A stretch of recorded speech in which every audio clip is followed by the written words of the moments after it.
এবার জিজ্ঞেস করবেন যে জরুরিয়াতের দিনের সংখ্যা কত, কত বস্তু এই জরুরিয়াতে দিনের মধ্যে পড়ে? উত্তর হলো জরুরিয়াতের দিনের অনেকগুলো বস্তু রয়েছে। হ্যাঁ, অনেক বস্তু এই জরুরিয়াতের দিনের মধ্যে রয়েছে, অনেক বস্তু রয়েছে, এর সংখ্যা নির্দিষ্ট নেই। সংখ্যাটা নির্দিষ্ট নির্ধারিত নয়, অসংখ্য অগণিত অনেক বস্তু এই জরুরিয়াতের দিনের ভিতরে রয়েছে। তার মধ্যে হলো এক নম্বর হলো আল্লাহর প্রতি ঈমান।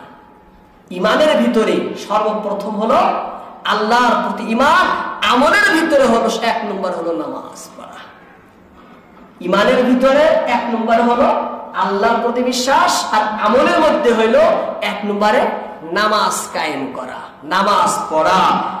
সেইভাবে আল্লাহর একত্বে বিশ্বাস, আল্লাহর বৈশিষ্ট্যে বিশ্বাস, ফেরেশতাদের প্রতি বিশ্বাস, আসমানি কিতাবের প্রতি বিশ্বাস, আল্লাহর প্রেরিত নবী ও রাসূলের প্রতি বিশ্বাস, তাকদীরের প্রতি বিশ্বাস, কিয়ামতের প্রতি বিশ্বাস, মৃত্যুর পর পুনরায় জীবিত হওয়ার প্রতি বিশ্বাস। এই সমস্ত তো ঈমানিয়াত, এর প্রতি এই সমস্ত বস্তু জরুরিয়াতের দিনের মধ্যে পড়ে। ঠিক এভাবেও ইসলামের আরকানও পড়ে, যেমন নামাজ, রোজা, হজ, যাকাত ইত্যাদিকে দিনের থেকে মেনে নেওয়া, যেটা আল্লাহর আদেশ, এর উপরে আল্লাহর আদেশ হিসাবে বিশ্বাস করাও জরুরিয়াতের দিনের মধ্যে পড়ে।